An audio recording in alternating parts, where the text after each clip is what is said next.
Hello, my name is Gary Wilcher. Welcome to Eye on the Community. Today our topic is the armed forces from the African American perspective. And we have the honor today to have distinguished service gentlemen among us, veterans that is. We have with us Mr. Gary Nichols, Mr. Teretius Fortune. Teretius Fortune. Teretius Fortune, I'm sorry. Yes. We'll have to talk about that name. Okay. And we also have a very distinguished gentleman with us. We have the retired Colonel Anthony Akins with us today. Thank Welcome, gentlemen. Thank you. To Thank you, Eye on the sir. Community. We're going to start this off today, of course, with just speaking about where you guys served and how long were you there. Mr. Nichols. Gary Nichols, Yes, sir. joined the Army in late 2002. Transferred over to active duty in 2002. Served with the 3rd Infantry Division during the invasion of Iraq 2003. Did the occupation of Iraq in 2005 for a whole year. Seen significant combat. Most of my time was mostly spent, either combat or training. But that's pretty much just that. I joined as an infantryman, college educated and infantry guy, which had its merits at some points, but it had its, its troubles. But never regretted being a soldier. Yes, sir. College education, Yes, going into infantry. yes, That's a story within itself. We will come back to you. yes, sir. Mr. Fortune. Yes, Teretius Fortune. I joined the Army in 1992. I was a reservist for my first year and a half, 2 months for basic training, plus or minus, plus a year for my AIT. Then I transferred to active duty. I was in Heidelberg, Germany. Frankfurt, then Heidelberg, Germany, HAC 5th Corps for about 3 years, and that was probably the best time of my life up until that point. So don't regret it for a moment. Awesome, awesome. And Colonel Anthony Akins. ROTC graduate, distinguished military graduate of the Tuskegee University ROTC program. Was commissioned in August of 1972 and served 26 years active duty with assignments all around the world. Had some great experiences, and I would do it again. Okay. I'll do it again. Now, sir, did you were you drafted in, or No, did as you I said voluntarily? earlier, no, as I said before, I came through the Army ROTC program, Reserve Officer Training Candidacy Program at Tuskegee, and was a scholarship recipient. That's why I was able to stay into the program, and after the 4 years, graduated as a distinguished military graduate and was commissioned a 2nd lieutenant, but when I actually came on active duty, was a 1st lieutenant. And I know the colonel is going to have some very interesting stories to tell us about his experience. Mr. Fortune. Yes. Now, I know you weren't drafted because you guys are of the voluntary age range. Exactly. You volunteered, sir, right? That's correct. I was just out of high school, was trying to look for direction in my life, and up to that time I was into computer programming. At 15 years old, I was making video games, and I just decided, I need to get a real job because you can't really make a living with computer programming in 1991. So I was in one of those rare moments, those rare times in my life when I didn't know exactly what I wanted to do. And when my brother brought the option of the Army to my attention, I said, you know what, it's something to do for a while. I decided to take the plunge. Yeah. Who'd have known computer programmers, being actual jobs? Wow. Yeah. People could actually make a living from that.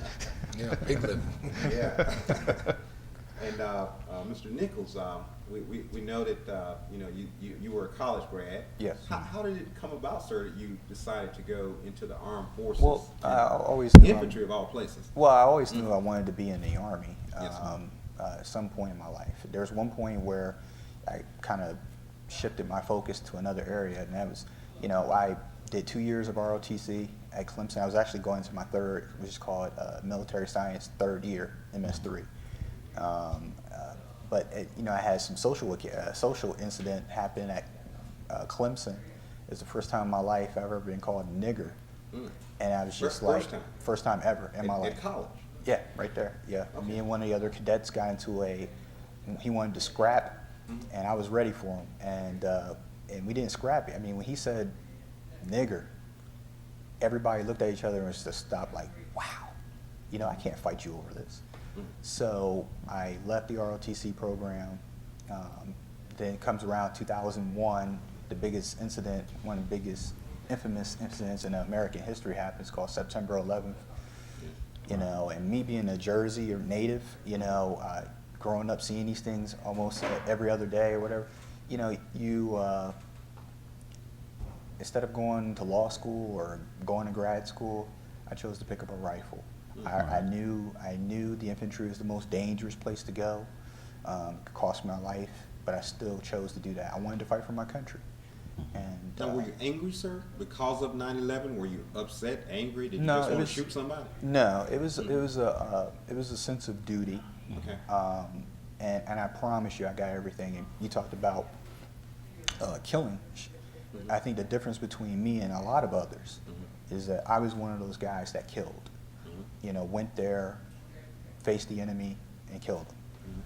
And that I can open up on that later. But Yeah. but but yeah, the Army had its challenges, and Yeah. you know. And that's going to be very interesting. We will talk more about that. You know, again, the topic is the armed forces experiences from the African American perspective, and to you know, go into war and actually have to kill someone they've Yes. never killed before. That's a whole nother, you know. It's a religious component to it, you know, because I came from a very devout Christian family, Yeah. you know, but then you have your duty. You have to perform your duty, protect the course. lives of the men around you. Yep. So there's always these varying asymmetric things that you have to look at. Yes, sir. So being a young 22, 23-year-old guy at that time, making those decisions, deciding who gets to die or not, you know, you got like less than a second to think about it. Once you fire, you can't pull those bullets back. You know, wow. And that's where the disparity comes from. When you are trained to do a job and to be the best you can at your job, and in a place that you've probably never been in your life, and you do your job, but then you come back home and there's no parity. Yes. Right. And that's where you see a lot of frustrations from an African American perspective, where you have some youngsters that are 18, 19 years old with a weapon, but they can't even rent a car. Right. Okay? So you're putting a lot of responsibility on a young soldier who has life and death in a fingertip. Yes. But yet, when he or she comes back home, there's no parity, no level playing field Right. for that young African American coming home. And that's where you see the frustration level just building and building and building because of such a thing. Actually, yeah, that was going to be a question later on in the segment about, you know, if we think the African American community needs to do more to, you know, celebrate and honor, you know, our veterans. Before we get to that point, Mr. Fortune, did you Yes. ever see any combat, sir? No. From my MOS, I never saw any combat. We went into not combat situations. We drove through Bosnia a few times, but there was no actual contact. Okay. Well, in that case, let me ask you this. Upon reporting to duty initially, Yes. to boot camp, fresh out of the streets of New Jersey and Yes. fresh out off a computer game, Right. Was there any surprise or shocking moments that you felt as a young black, you know, kid off the streets of New Jersey? Now you're in an unfamiliar territory. What was your experience? Well, there were two things. One thing that I noticed was that things that were appropriate in New Jersey when I'm around my friends, when I'm around my family, and even in some of the work situations I was in, was not appropriate when I was in a wider audience. So when I'm a kid from New Jersey, when I'm going to AIT in Denver, Colorado, I realized that some things that I would say is a compliment, the other party would not accept as such. So it was learning that culture shock. That was a big jump for me. And the second thing that I learned was that after you get out of basic training and after you get out of AIT, and this was the largest shock of them all, it was just a job. You know, I was expecting a Full Metal Jacket, I was expecting some combat movie, but you got up, you went to work, you went to lunch, you came home. I mean, so understanding that it wasn't as I expected it, you know, from all the movies I would watch. That was probably the biggest shock that I had. Of course, there's PT as well. You have a job where you have to qualify with weapons, but that notwithstanding, it was a job. Well, now, Colonel, I'm certain that you know your way of coming into the military through the junior ROTC at college and then being commissioned, and in those years, and what year is that, sir? You 74. 74. Okay, so That's that when I was right commissioned. there. Okay. But Vietnam ended in 72. Yeah. Was commissioned in 72, but went on to graduate school prior to coming on active duty. So I had a 2-year educational delay. But even with that, we were still in the Vietnam era. Okay. So you're still dealing with a lot of hardened soldiers coming into the military. But in a lot of places that I was assigned, I was always the first African American officer. What was your initial, the first assignment? What was that like for you? Very Were there interesting. any shocking, Those were surprising? big surprise because they didn't know I was coming. Okay.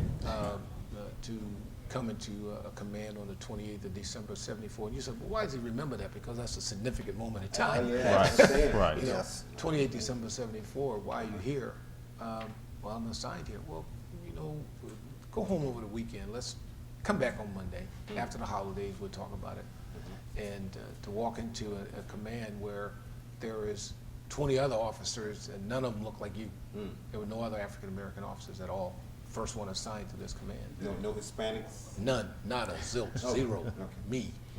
And they had to understand me.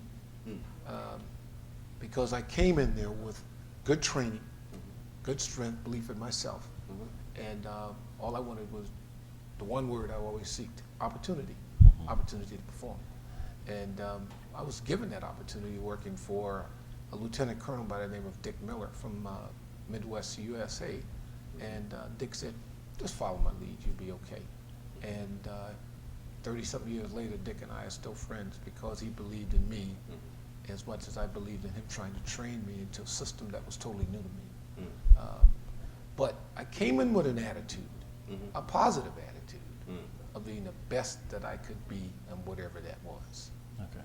Didn't matter to me. I just wanted to be the very best because of my upbringing. Coming from a strong family environment of mom and dad that just taught me values. There's nothing you can't achieve if you put yourself to it. So everything I did was to honor my parents. I don't care what it was. And your dad taught you how to take instructions. Oh yeah. That's very important. Yeah.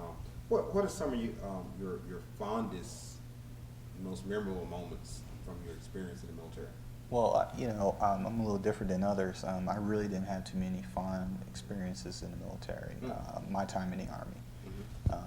You know, I dealt with many social issues, racial issues, cultural issues, environmental issues, as far as like being from the North and being, you know, coming to the South and understanding different dialects or whatever. So it was very challenging for me. I'm not ashamed to tell anyone, you know. I was so, I wasn't proud, it wasn't that I wasn't proud to be a soldier. It's just like I was angry at that we let these social defects come into the Army to make me want to leave the Army. In the end, it got to a point where I know on my last day in the Army, I took my uniform, took all my uniforms. I took all my my Class A's and everything, and I brought a gallon of diesel fuel. And I found a 55-gallon drum, and I burned it. I burned mine. And I said, I never want to go back to that. The darkest moment came when, you know, serving in combat, you had to kill. And when you start understanding, you know, when you do that, you think that, you know, I did everything my country asked me to do. And when somebody takes something away from you on race, or somebody judges you on race, you know, it was just the ultimate punch in the stomach. Yeah, I understand one of the most significant moments, I think before the show we spoke about it, when you were qualifying for, for Ranger. Also, Yes. yeah, absolutely. When you join the Army, like the Colonel said, it's all about opportunity. Yes. And then also it's about your level of proficiency. And I took very good I took very good care and trying to make sure I'm the best, whether it's how you look, how you present yourself, drill and ceremony, your PT, especially being an infantry guy, your shooting, things like that. So I always took extreme pride in that, and that's been the character of my life. But I know there was one occasion where we were trying out for, there was 2 Ranger School slots that came open for our battalion. Yes, sir. So I was under the illusion that, you know, if I work really hard, I can get this. I can beat out everybody else and be the top guy for it. Well, you know, I was never taken into consideration. I was just allowed to train, work my butt off. I was never being considered. And so they selected 2 white guys. And the most ironic thing is that one of the white guys, he got there, he wasn't trained, he didn't train at all. And I think also he had a son that was being born, and he didn't want to be there. And he quit the first day. He did 1 push-up and failed. When you go to Ranger School, you had to do like, you know, 17 push-ups or something like that. He didn't achieve that. And so he got up and he quit. And I was just like, wow. And to have that carpet pull from beneath your feet and then going back into combat into the environment where you're going to kill someone, which happened to me, it was like, it's time to go. Before we leave the Ranger thing, because I think it's so significant as a part of your experience, you say you made higher scores, you basically beat everyone out. Oh, yeah, the physical absolutely. aspects of it. Oh, Tell absolutely. us about that. Oh, absolutely. It can be whether you're studying everything from operations orders to Ranger knots to swimming to just the basic overall soldiering like shooting, marksmanship, PT, things like that. I mean, there's moments where I trained so much. I used to do like 700 push-ups each day, and you know, go swim every other day, and always ran extra miles every day. That's what you do in the Army. You run all the time.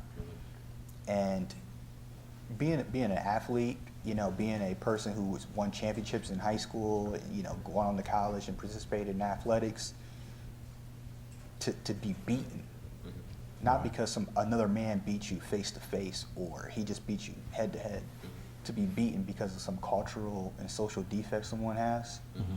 It was the first time in my life ever I had someone judge me by skin color instead of the content of my character. Right. So it was a revelation because I've never faced that moment. But I faced it then because I prevailed, because no matter what, I got up every day and I shined my boots. My uniform was starched, and I will say that I did the best job as a soldier my country asked me to be, and that's one thing that no one can ever take from me. Okay, thanks for sharing that, sir. Mr. Fortune, Yes. some of your more memorable moments, sir. Well, you know, I think I was a little bit more fortunate than Gary because I did have an opportunity to have plenty of good times while I was stationed in Germany. You know, the barracks Heard that we about were. Germany. We'll talk about that later. Absolutely. Okay. Well, one of the things that I loved was that the barracks that they stationed us in Frankfurt, it was literally at the stoplight. I mean, I make one turn and I'm on an Autobahn. I'm 21 years old. I mean, my car is a Porsche. It's about 15 years old, but here I'm 21, driving a 15-year-old Porsche, making more money than I've ever made in my life. And I used to wake up every morning. I said, you know, they're paying me to be here. So it was exciting. And when I was in Hungary, in support of Operation Joint Endeavor, you know, my colonel said, hey, I have a vehicle. It was cheaper to paint it in Hungary than it was to paint it in Germany. So he said, hey, I need you to drive it back to Germany for me. And it's like, are you serious? I'm an automotive enthusiast, so this is like one of my dream drives. And what kind of car was it? It was a Honda CRX. Okay. Okay, it was a nice little two-seater. At the time, it was a sporty car. I mean, it's like, wow, are you joking me? And I'm driving through Switzerland. I'm driving over the Alps, you know, all up and down the Autobahn. And he's like, okay, well, here's the money for gas, and here's the money for tolls, and, you know, here's a little extra for you. And it's like, you're joking me, right? So, I mean, they were probably two of the more exciting times I've ever had in the military. Yeah, kid from the streets of New Jersey, fresh off a video game. Exactly. Exactly. Colonel, let me ask you this, sir. How has your experience in the military benefited your personal life journey? To me, the military was always like a training ground for bigger and better things, because once I learned the objectives and once I learned what I needed to do to excel, I took the opportunities to move forward. I always wanted the challenging jobs. I wanted the jobs that was just going to be butt kickers because I felt that strongly about myself. So the more challenging jobs, the more intertwined in my mind it became to excel, to train me for the future. You see, my queen, my wife and I planned our career in 1985, and I'm just listening to these young men here. Every place they've been, I've been. Fort Benning, I spent 5 years. Frankfurt, I spent 4 years. All those different places, different times. But I planned my career, what I wanted to do, because I knew the day I retired, I didn't want to work for the Army anymore. A lot of my friends will retire and go back and work for the federal government. No, I wanted to become an independent businessman, and I did. Okay. The day I retired, April 1st, 1999, Aiken Global Group was founded in Denver, Colorado. Okay. When he was there in 93, Yeah. I was in command in Colorado at the same time. Wow. Matter of fact, I knew your commander very well. Yes, sir. So it was very interesting for me because it was always a template for success. Everything that I wanted to do, and I did everything I wanted to do in the military. So when I opened my business, I was ready. I was ready to go. Your experience as an African American officer, coming up at the time that you came up, and the attitudes that you might have had to Endure. face and Yeah. endure. Yeah. How did those particular aspects really prepare you for, you know, your life journey? Even through the military, you and your wife planned out the careers and so forth, and then getting into your own business. But How see, did that- I didn't allow someone else's thoughts to affect mine. That's your thought, not mine. Exactly. I knew what I wanted to do, but I had strong mentors. Mm. See, coming up in Charleston, South Carolina at Burke High School, there were 25 Omega men, of which I'm an Omega, on my high school faculty. So I watched those men. So I knew at an 8th grade level what excellence was about. Then when I went to Tuskegee, my professor of military science was from my hometown. He was an Omega man, and he took interest in my career. So my father died my senior year in college. He pulled me into his home, said, "Son, I got your back. I will take care of you." Men who are not afraid to step out of their comfort zone, to mentor you, to give you guidance, and to kick your butt when you mess it up. So the day I walked into Fort McPherson in Atlanta, Georgia, January of 1975, after the December 28th incidents of 74, I was ready. They didn't know what they were getting into because I was ready. And as I look over my shoulder at all of the officers that I came through with, I can count on one hand the number of my peers that reached the rank of colonel. Cream rises to the top. That's what I was And when you always say saying. your peers, you're not talking about just African Americans. No. You mean peers, period. I'm talking about peers. Okay. Yes, The sir. guys and ladies that I served with around the world, you know, that did not make the rank. Okay. You see, I never had in my mind that I'm here for the rank. I'm here for the opportunity to perform. And given that opportunity, you will see what I'm doing to promote me.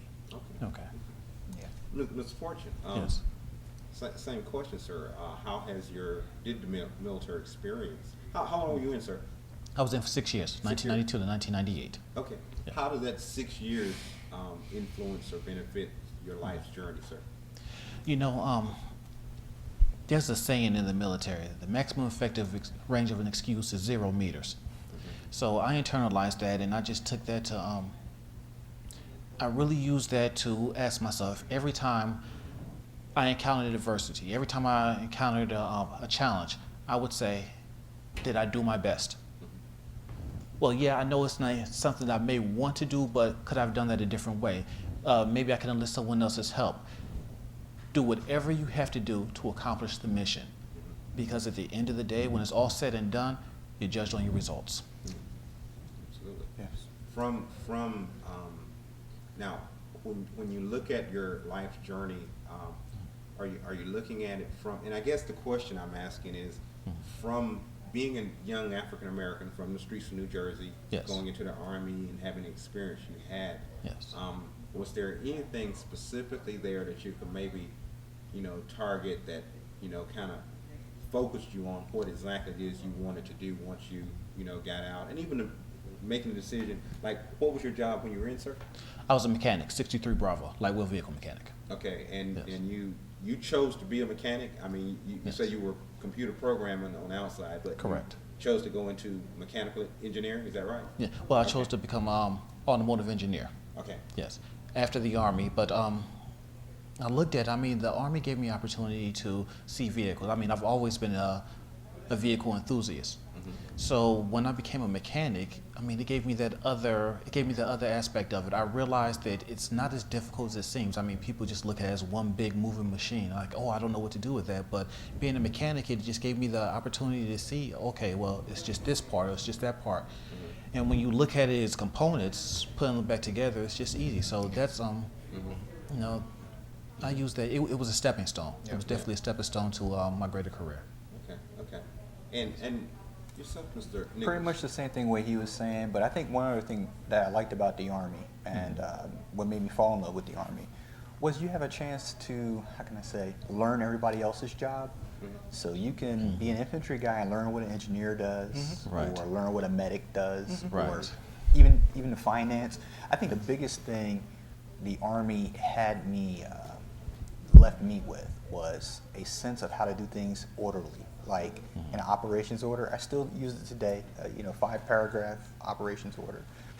From general to specific to, even down to I'd use that for like doing logistics or something like that. Okay. Even I have a supply list, that kind of stuff.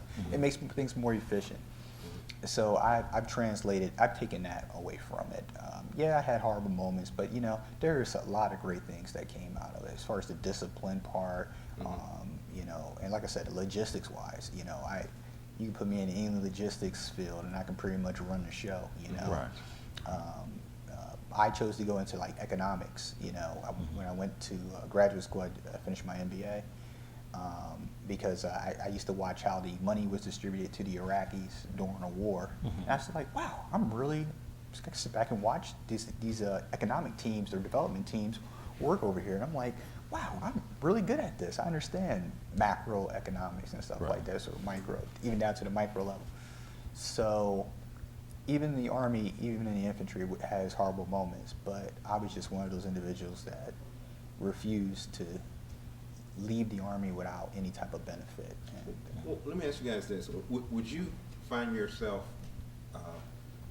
with all credibility, recommending the armed forces to, young African American men and women fresh out of college or coming out of high school, if they really don't have a focus yet as to where they're wanting to go? If they're unfocused, I would definitely recommend it. If they have no idea, if they're just existing, they have no criminal record, and they're sitting on the sofa, they have no idea where to go, I would definitely recommend the military to them. But if they're one of those people, like I have young members of my family. As a matter of fact, I'm thinking of a cousin in particular right now. She's in it's not Fort Benning, Fort Gordon. She's in Fort Gordon right now. She's in high school. She produced a few videos. She had colleges scouting her. She had corporations scouting her.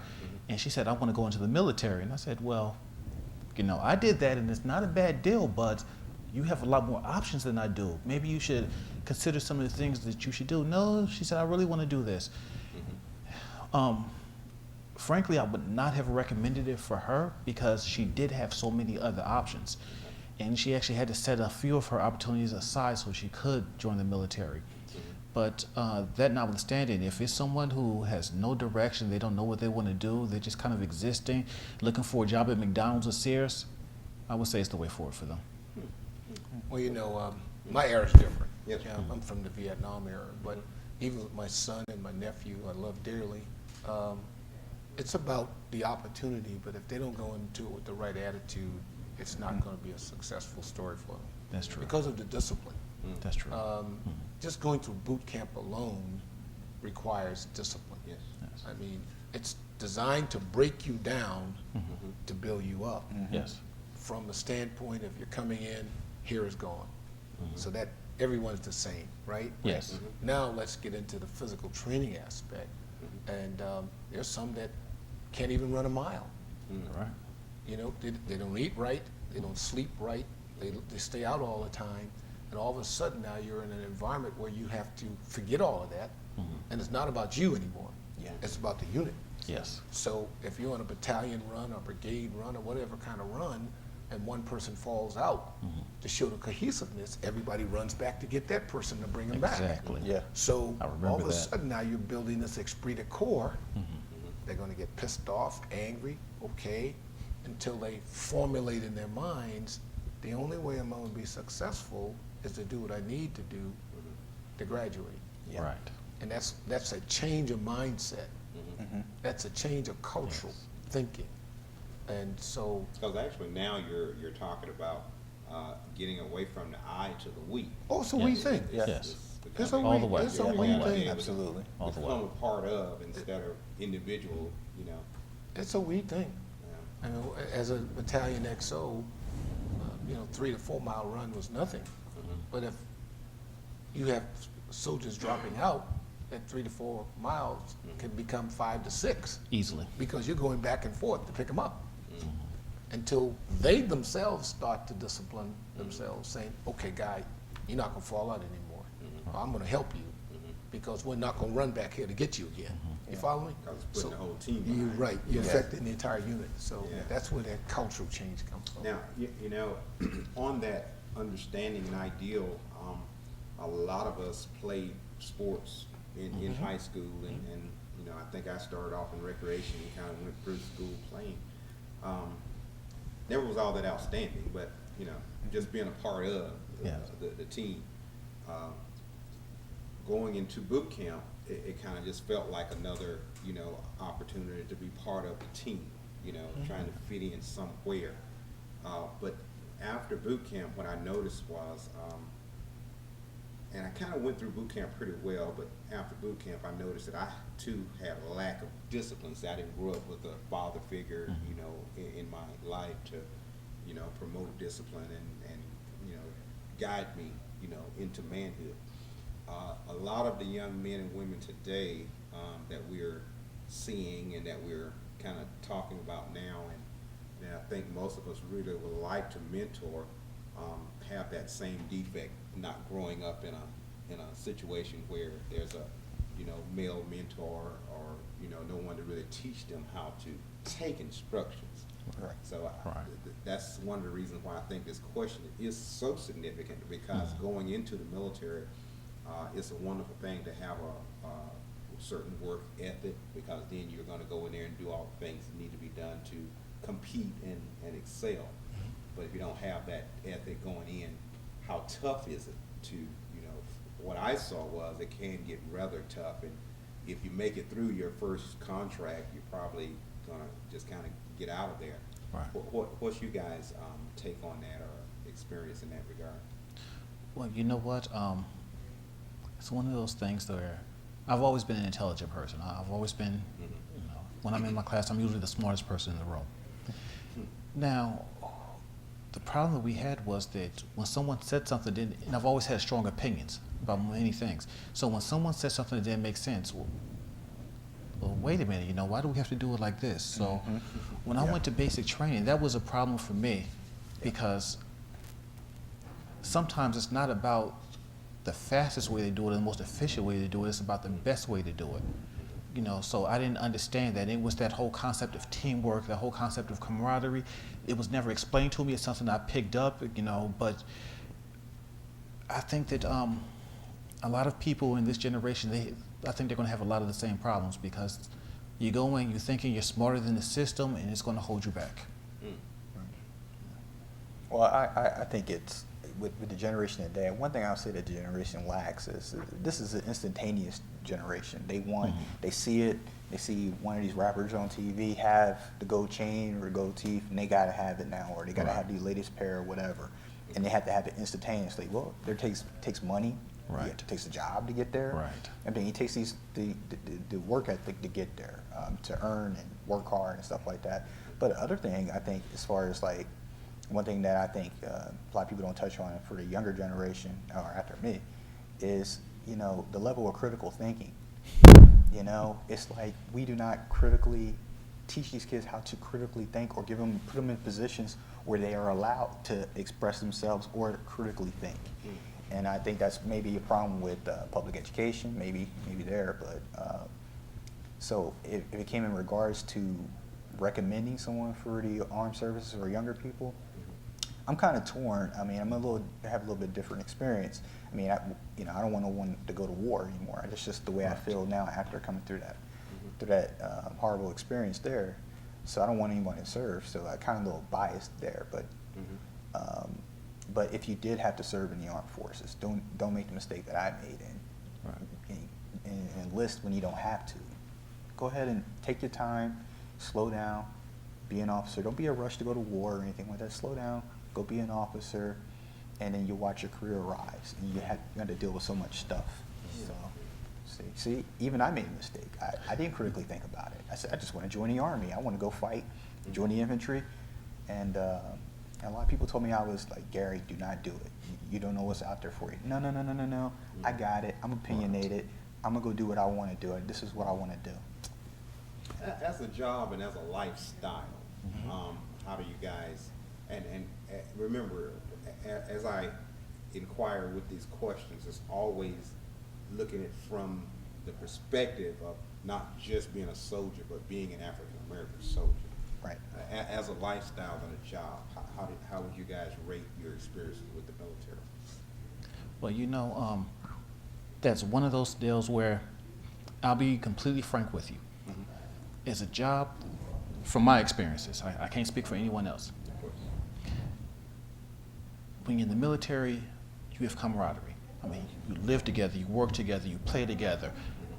When you're that closely entwined with people, for me, again, I'm speaking for myself because I know that you've had some different experiences. Yes. I didn't, for a while there, for a few years, I stopped seeing color. Everyone was green. I remember once we were on, we were going to Grafenwehr in Germany, and our vehicle broke down. And we're mechanics, so we can't fix it, and we need to get the HEMTT, the tow truck, to come pick up a 5-ton truck. And the driver was a member of our unit, and we looked up at him, and he was a white guy from Maine who didn't have many experiences with diversity. And he was known to say make a few off-color jokes. But I tell you what, when it's 2 o'clock in the morning, you're cold, you're stuck in the middle of the Autobahn, your truck can't go, and you look up and you see him, you're my man right now. Yeah. You know, we were friends but that's how it is. We could put aside our differences and get the job done. And you don't have that type of camaraderie anywhere else. Let me move forward a little bit, guys. Do you feel the African Americans, in your experiences in the armed forces, have the same level of patriotism as some of the counterparts? I think depends on the situation. Okay. But once you're in that uniform, as you talked about the cohesiveness, you're depending on each other to survive. Yes. In a combat environment, Yeah. no one can fire my weapon except for me. Yeah. No one can put on a gas mask except for me. So if you don't train yourself to survive, regardless of who you are, you're not going to survive. Right. So it's of a matter of a mindset, the level of patriotism. I know for me, having been in all types of environment, we needed each other to survive. I think the greatest experience for me is when I became Deputy Commander of Medical CC and Commander Support in Zagreb, Croatia. They knew a Colonel Aiken was coming in, but they didn't know it was an African-American officer. So imagine walking into a foreign environment and you walk into a room of 35 people representing 12 nations. And you're it, Right. okay? Whoa, what's here? Well, we had to forget about personal crap because they knew we needed each other to survive. My patriotism level was extremely high because I'm representing the United States of America, my people, my mom, my dad, my church, my community, Yes. my school, my children, my wife. I'm representing them. So I'm going to be the best patriot I can be so I can come home. Yeah. Now, Yes, sir. Yes, sir. the colonel obviously Yes, is sir. coming from a perspective, as we had mentioned earlier, he's coming from a perspective as an officer, which is going to be the management of the military. And I can just imagine that there's going to be a certain level of deep patriotism there, simply because of, you are having to be a role model for everyone else, and you're being also observed yourself. But from the enlisted perspective, how did you guys see or experience the level of patriotism between, our African American brothers versus some of the, other races in the military? You want to take this? Yeah, it's a very big difference. When I came in, it was, and I hate to say it like this, but most of the guys that I came into contact with, they couldn't do anything else with themselves. Okay. But you got to understand the Army changed after September 11th. The level of recruiting, as far as like getting the cream in the crop, Yes. that went out the door. We need bodies. We need warm bodies to fill these ranks, so we can be mission capable to go fight in Iraq or whatever like that. So you had guys coming in with felonies. You had guys coming in with prior issues with violence, violent crime. And it was like, basically, you're in the Army or you're going to go to jail. You're going to go to jail, you're going to be in prison, you're going to be a thug or whatever like that. So, and that leads me to the level of patriotism, because when I arrived at my unit and started associated with the other younger black soldiers, we were all young at the time, but I was a college graduate, and they didn't have the same mindset as I did. It was like, what? I think what happened was, I don't think they ever met a black American like me, like educated, didn't have to be here, don't have to be here, but you're here Let me with ask you us. this, Mr. Nichols. When you were making a choice to, you were in college or just got out of college, and you were making a choice to go into the military, did your community and family, did they stand with you with that decision as a... Well, my dad was a Vietnam veteran, so he wasn't too pleased. He wasn't Okay. happy. But, he supported me, because, my son's going to war, and Yes. I've heard reports that he was glued to the television, he was reduced to that, wondering what happened to me. But I had support among I lost friends, don't get me wrong, Right. because a lot of people, more of my liberal friends, they couldn't believe that I was going to do this kind of stuff. So Right. I'm not Okay. worried about their relationship anymore, but I always had support as far as like my family, my churches. Okay. So I always had a sense of duty. My grandfather fought in World War II or served during World War II. My father was in Vietnam. So it was just my turn to participate in the lure of war. And I think also as a young man, I think we want to join these things because we want to see what war is like. We grow up with that G.I. Joe mentality, Right. greatest American hero, ready to save the day, that kind of thing. So when you come from that type of generation and you chose to go participate in war, it leads to some unique situations. Yeah. We're kind of winding down here, but I wanted to get the Colonel's input on something here. In the time that you were coming up and making a decision to join the military, which was going to be in the 60s, and I believe that was kind of some critical timing there. What was the level of interest or patriotism or support that you were seeing, from your other African American brothers and sisters? In your It was not community? very high, especially in the African American community. Why are you guys going to war? It's not your fight. Mm. That was Okay. the motto. I recall going to training at Fort Benning in 1970, and along with my other ROTC friends, we were going to Leadership Academy, and somehow we saw a whole slew of black enlisted guys, and they still had the afro, the pick in their hair, and these guys were coming back from very tough environments of being in a war, and the effects the war had on them. But it was the public outcry Right. against Vietnam that translated to outcry against the soldier or the service person at the time. So being in the military at that time was not very popular. That's why you found a lot of abuses, drugs and whatever going Right. on, because of the coping capability of going somewhere, giving your life, seeing your friends get killed, not come back, and yet being treated like crap on your own home turf. Okay. So as a youngster, seeing this and being in a mandatory ROTC program at Tuskegee and all the other HBCUs at the time, you had to make a choice. I made the choice to move forward with it because that's what I wanted to do. But the public sentiment, public outcry was not very good towards the African American or any person at that particular time. Do you guys feel that the African American community could be some more supportive towards, the African American veterans that are returning home from, the military and from combat? Do you guys feel there's enough support, or there be more? You know what, from my experience, I've seen a lot of people who may not agree with the military, and this is in my home, my communities.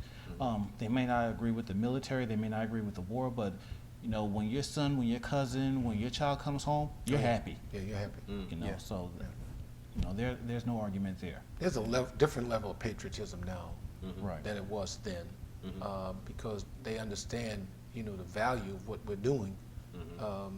And just give you an example of going into a city like Sarajevo that's completely bombed out. And imagine that being D.C., Atlanta, Washington, D.C., etc.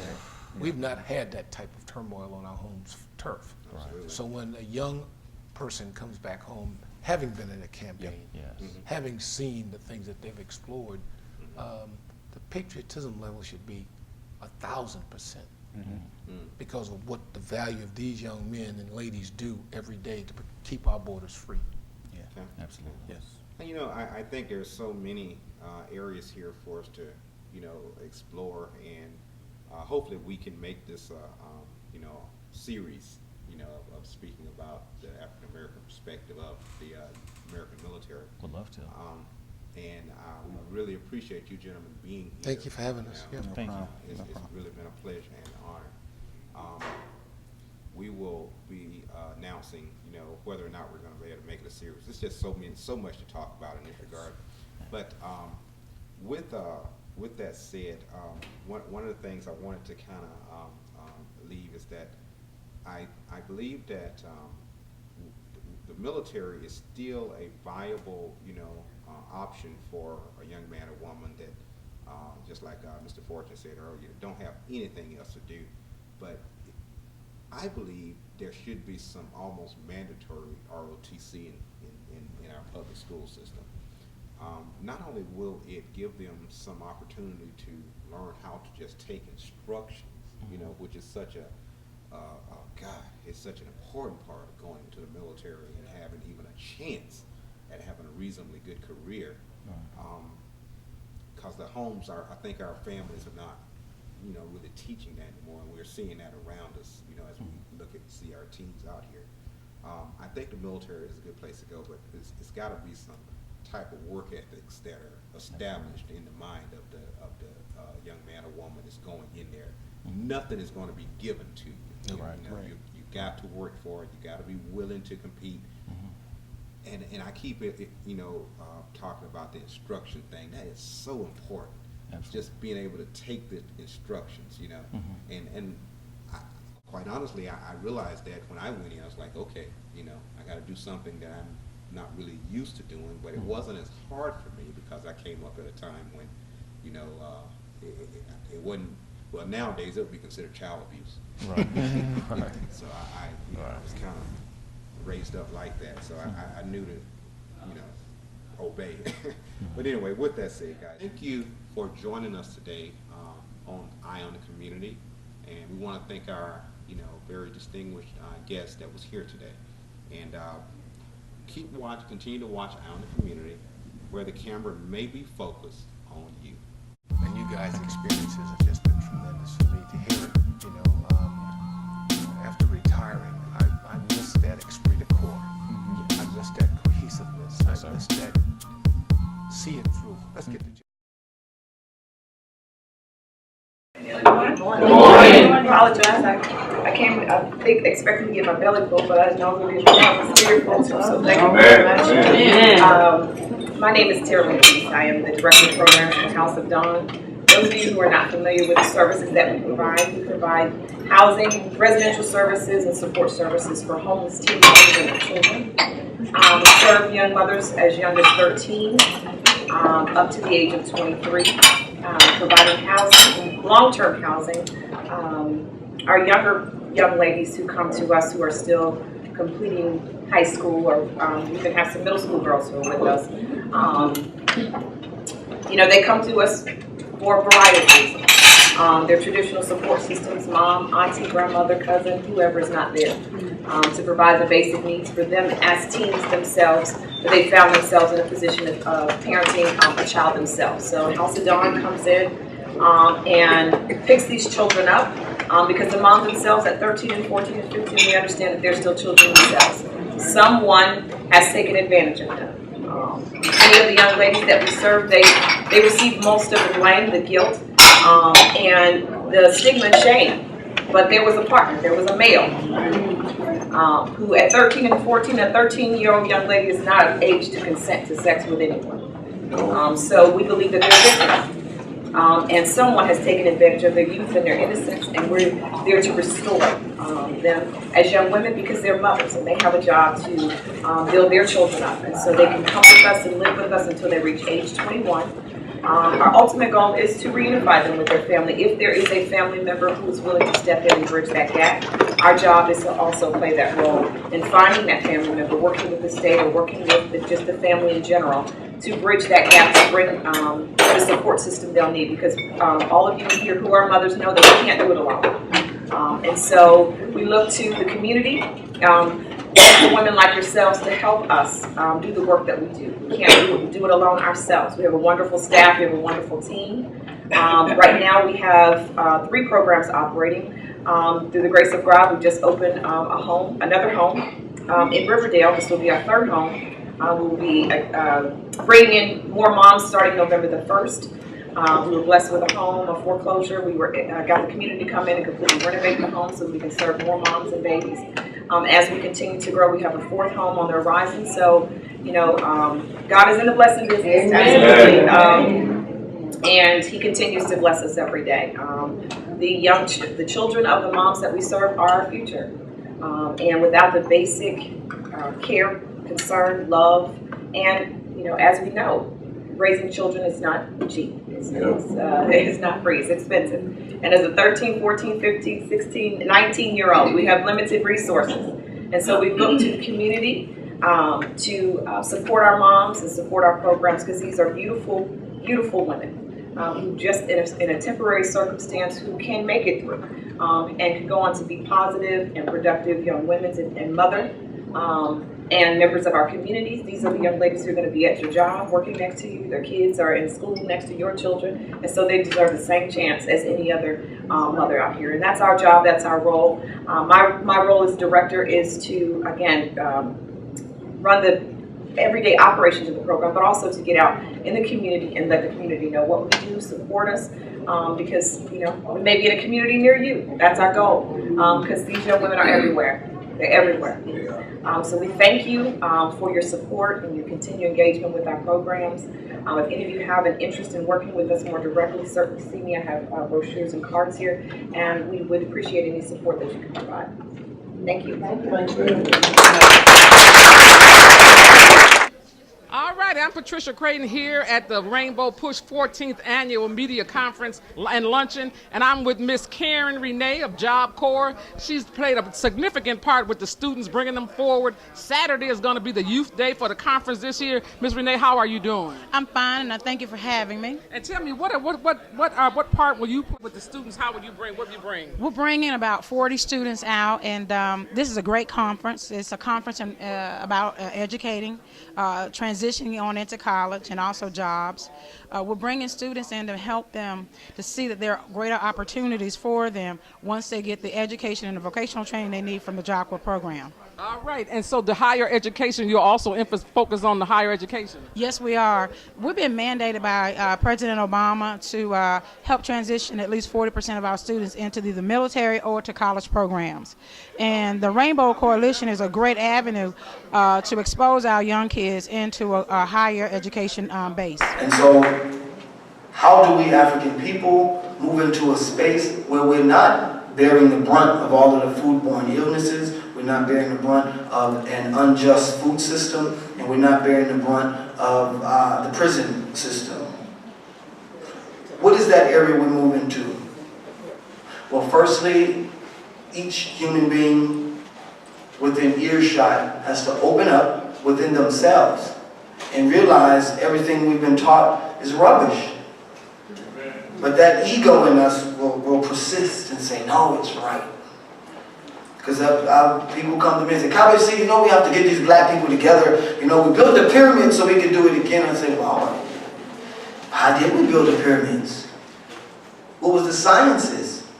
But just to iterate it and have this big, strong talk about what we got to do and what we should do, black power and the like, is meaningless until we can take nothing and turn it into something.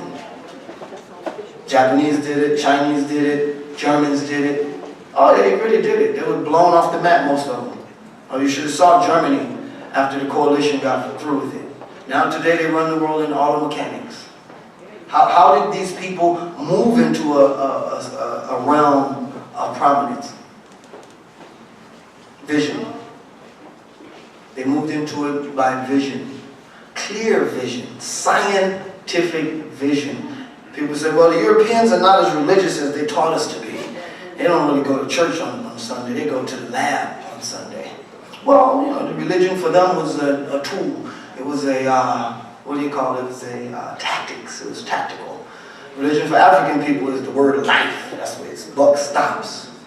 And so understanding the concept and the geological makeup and genetic makeup of African people, then we can say, okay, let's begin over here. Because African people, we are the caretakers, we are the lovers, we are the feelers, and we are also the dancers, which means we feel the rhythm.